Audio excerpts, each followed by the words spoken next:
Jaydeep Apte 26 August पासून सगळ्या राज्यात चर्चेत असलेलं नाव. मालवणच्या राजकोट किल्ल्यावर उभारण्यात आलेला छत्रपती शिवाजी महाराजांचा पुतळा 26 तारखेला कोसळला आणि महाराष्ट्रालाच हादरा बसला. पुतळा कोसळण्याची घटना घडल्यानंतर सगळ्यात जास्त प्रश्नचिन्ह हे शिल्पकार जयदीप आपटेवरच उपस्थित होऊ लागले. 26 तारखेच्या रात्री सार्वजनिक बांधकाम विभागाकडून FIR नोंदवण्यात आली होती, ज्यात जयदीप आपटेचंही नाव होतं. पोलिसांच्या पथकांनी त्याचा तपास सुरू केला, पण जयदीप आपटे हाती लागला नाही. 1-2 दिवस नाही तर 10 दिवस जयदीप आपटे पोलिसांना चकवा देत होता. पण 4 ऑगस्टला रात्री उशिरा जयदीप आपटे पोलिसांच्या जाळ्यात सापडला. त्याला अटक करण्यात आली, त्याच्याच घराखालून. त्याच्या अटकेनंतर जयदीप अलगद जाळ्यात सापडला. जयदीपच्या पत्नीने टीप दिली अशा चर्चा व्हायला लागल्या, तर जयदीपच्या वकिलांनी ही अटक नसून आत्मसमर्पण आहे असा दावा केला. पण जयदीप आपटे नेमका सापडला कसा? त्याच्या अटकेनंतर कुठल्या प्रश्नांची उत्तरं मिळू शकतात, पाहूयात या व्हिडिओमधून. नमस्कार, मी चिन्मय आणि तुम्ही पाहताय बोलभिडू. पुतळा कोसळल्यानंतर पुतळा नेमका कशामुळे कोसळला? शिवरायांचा पुतळा उभारण्याची आणि त्याची देखभाल करण्याची जबाबदारी कुणाची होती? पुतळ्याचं काम कुणाकडे देण्यात आलं होतं? पुतळा उभारताना निकृष्ट दर्जाचं साहित्य वापरण्यात आलं का? नियम धाब्यावर बसवण्यात आले का? फक्त 6 महिन्यात पुतळ्याचं सगळंच काम पूर्ण झाल्यानं कामात घाई झाली का? असे एक ना अनेक प्रश्न उभे राहिले. पण या सगळ्याच प्रश्नांची उत्तरं देऊ शकेल अशी एकच व्यक्ती होती, छत्रपती शिवाजी महाराजांचा पुतळा उभारणारा शिल्पकार जयदीप आपटे. पण हा जयदीप आपटे पोलिसांना गुंगारा देत होता. पुतळ्याच्या कामात स्ट्रक्चरल कन्सल्टंट म्हणून काम पाहणाऱ्या चेतन पाटीलला पोलिसांनी कोल्हापूरमधून ताब्यात घेतलं, पण जयदीप आपटेचा पत्ता मात्र लागत नव्हता. इकडे त्याच्याबद्दल वेगवेगळे प्रश्न तयार झाले होते. त्यांना आपल्या लिंक्डइन प्रोफाईलवर आपण जे स्कूल ऑफ आर्ट्सचे आणि रयजा स्कूल ऑफ आर्ट्सचे विद्यार्थी असल्याचं मेन्शन केलं होतं. पण रयजा स्कूल ऑफ आर्ट्स मध्ये फक्त अप्लाइड आर्ट्सचं शिक्षण असल्यानं जयदीप शिल्पकला नेमकी कुठं शिकला असा प्रश्न विचारण्यात येऊ लागला. जयदीपनं हा पुतळा उभारण्याआधी फक्त 2-3 फुटाचे 1-2 पुतळे उभारले होते. मग त्याला हे काम कसं मिळालं? नौदलाकडून त्याला हे काम कशाच्या आधारावर मिळालं? हा सुद्धा मोठा प्रश्न होता. पण या प्रश्नांची उत्तरं मिळण्यासाठी महत्वाचं होतं जयदीप आपटेचं सापडणं. पोलिसांनी त्याच्या विरुद्ध लुकआउट नोटीस काढली होती. त्याचा तपास त्याचं कल्याणमधलं घर, त्याची शहापूर भागातली सासूरवाडी, त्यानंतर इतर नातेवाईकांच्या घरी करण्यात आला होता. पण कुठेच त्याची लिंक लागली नाही. फरार घोषित झालेल्या जयदीप आपटेच्या तपासासाठी सिंधुदुर्ग पोलिसांनी 5 पथकं तयार केली होती. सोबतच कल्याण पोलीस सुद्धा त्याचा तपास करत होते. त्याला अटक करण्यासाठी सापळा सुद्धा रचण्यात आला होता. मग 10 दिवस गुंगारा देणारा जयदीप आपटे नेमका सापडला तरी कसा? जयदीप आपटे सापडला त्याच्या कल्याण मधल्या घराखालीच. असं सांगण्यात येते की पोलिसांनी जयदीप आपटेला पकडण्यासाठी ट्रॅप लावला होता. त्यानुसार तो राहतो त्या कल्याणच्या दूध नाक्याजवळच्या बिल्डिंग बाहेर पोलिसांचा प्रचंड फौज फाटा तैनात होता. पोलीस बिल्डिंग मध्ये येणाऱ्या प्रत्येकाची तपासणी करत होते.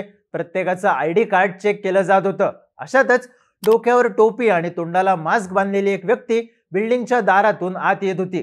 पोलिसांना ही व्यक्ती जयदीप आपटे आहे असा संशय आला. त्यामुळे एका पोलीस अधिकाऱ्यांनी जयदीप असा आवाज दिला आणि जयदीपला आपण पोलिसांच्या ताब्यात सापडला आहोत याची जाणीव झाली. आता यात आणखी माहिती समोर आली आहे. ते म्हणजे जयदीप आपटे आपल्या कुटुंबियांना भेटण्यासाठी घरी येणार होता अशी माहिती कल्याणचे DCP सचिन गुंजाळ यांना मिळाली होती. सचिन गुंजाळ यांनी जयदीप आपटेला अटक करण्यासाठी 2 पथकं तयार केली होती. एक पथक कल्याण रेल्वे स्थानकात तैनात झालं, तर दुसरं पथक आपटेच्या बिल्डिंग समोर तैनात करण्यात आलं. रात्री 10:30च्या सुमारास त्याला बिल्डिंग जवळून बाजारपेठ पोलिसांनी ताब्यात घेतलं. त्यानंतर त्याला DCP ऑफिस मध्ये आणण्यात आलं. तिथं DCP सचिन गुंजाळ यांनी त्याची चौकशी केली. त्यानंतर जयदीप आपटेला सिंधुदुर्ग पोलिसांच्या ताब्यात देण्यात आलं. पण या सगळ्यात महत्वाचा विषय ठरतो तो म्हणजे जयदीप आपटे कल्याणमध्ये येणार असल्याची माहिती पोलिसांना कशी मिळाली? तर टाइम्स ऑफ इंडियाने दिलेल्या वृत्तानुसार जयदीप कल्याणमध्ये आपल्या घरी येणार असल्याची टीप त्याच्या पत्नीनं पोलिसांना दिली होती. जयदीप विरुद्ध लुकआउट नोटीस जारी झाल्यानंतर त्यानं समर्पण करावं यासाठी त्याच्या कुटुंबियांकडून त्याच्यावर दबाव टाकण्यात येत होता. त्यानं पोलिसांसमोर हजर व्हावं आणि चौकशीला सहकार्य करावं अशी त्याच्या घरच्यांची मागणी होती. याबद्दल त्याचे कुटुंबीय आणि मित्र हे सुद्धा जयदीपला वारंवार समजून सांगत होते. त्यानंतर बुधवारी जयदीपनं आपल्या पत्नीशी संपर्क साधला आणि आपण घरी येतोय असं सांगितलं. त्यानंतर त्याच्या पत्नीनं ही गोष्ट पोलिसांना कळवली आणि आई आणि बायकोला भेटायला आलेल्या जयदीपच्या अटकेसाठी ट्रॅप लागला असं सांगण्यात येतंय. जयदीप कल्याण मधल्या आपल्या घरी येण्यासाठी कसाऱ्यावरून लोकलनं कल्याणला आला. तिथून त्यानं रिक्षा केली आणि दूध नाक्याजवळ आला. हातात 2 बॅगा घेऊन चेहरा पूर्ण झाकलेल्या अवस्थेत असताना जयदीप बिल्डिंग जवळ आला.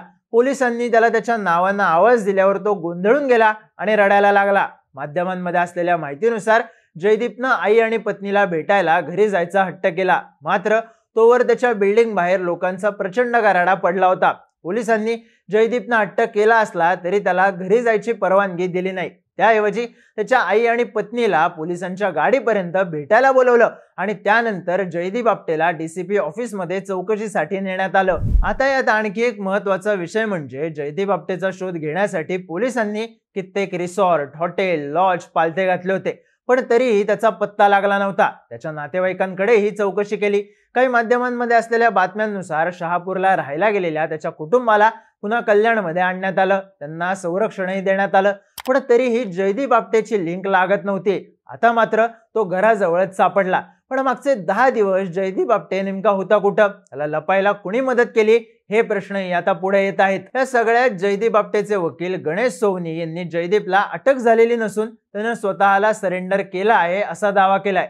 पुतळा कोसळल्यानंतर घाणेरडा राजकारण सुरू झालं होतं. पुतळा कोसळल्याच्या सगळ्या घटनेचा दोष जयदीपच्या माथी मारला जातोय. हा सगळा प्रकार पाहून आपटेनं आत्मसमर्पण केलं असं सोवनी यांनी माध्यमांशी बोलताना सांगितलं. त्यामुळं आता जयदीप आपटेला न्यायालयात हजर केलं जाईल. त्यानंतर न्यायालय काय भूमिका घेणार हे महत्त्वाचं ठरणार आहे. सोबतच त्याच्या वयाबद्दल उपस्थित झालेली शंका, शिक्षणाबद्दल उपस्थित झालेले प्रश्न याबद्दलही उत्तर येणं अपेक्षित आहे. जयदीप इतके दिवस कुठे होता? त्याला पुतळ्याचं काम मिळालं कसं?